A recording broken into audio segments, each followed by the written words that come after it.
C'est trop difficile les SVT. Puis ça sert à rien. Allez, viens, je vais t'expliquer. Puisqu'on parle de mémoire et que les examens arrivent, voici 10 conseils pour améliorer sa mémoire pour un examen.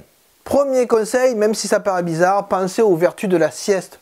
Oui, quand vous êtes fatigué, allez vous reposer. De toute façon, votre cerveau n'enregistrera plus rien. Deuxième conseil, n'hésitez pas à fractionner les périodes de travail pour mémoriser. Oui, il vaut mieux 3 fois 20 minutes plutôt qu'une fois 1 heure.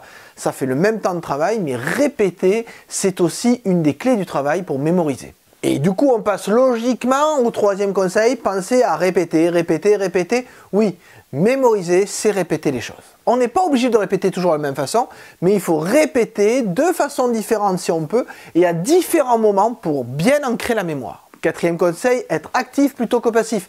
Plutôt que juste lire ce que vous devez mémoriser, vous pouvez faire des exercices, faire des travaux pratiques, faire des dessins par exemple si vous devez mémoriser un poème pour ancrer les éléments mémoriels qui vous permettront de vous souvenir de ce que vous devez apprendre.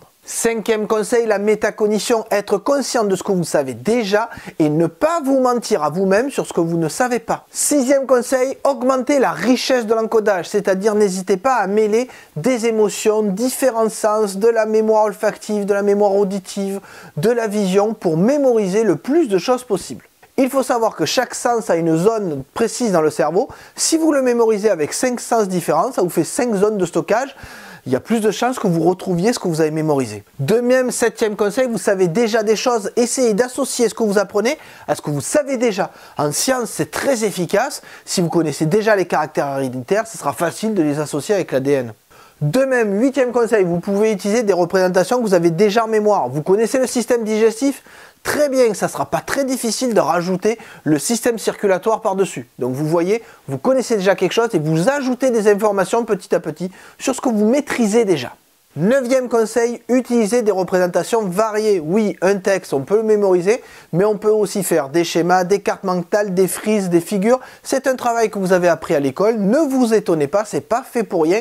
C'est fait pour vous apprendre à maîtriser votre mémoire. Il faut avouer qu'il y a des formes qui vous correspondront plus que d'autres. À vous de trouver lesquelles sont les plus efficaces pour vous. Et enfin, dixième et dernier conseil, n'hésitez pas à dormir. Le sommeil est la phase pendant laquelle le cerveau traite les informations qu'il doit mémoriser et qu'il les met entre guillemets dans des petites cases. Donc dormir, c'est important. Un cerveau reposé est un cerveau qui mémorise mieux.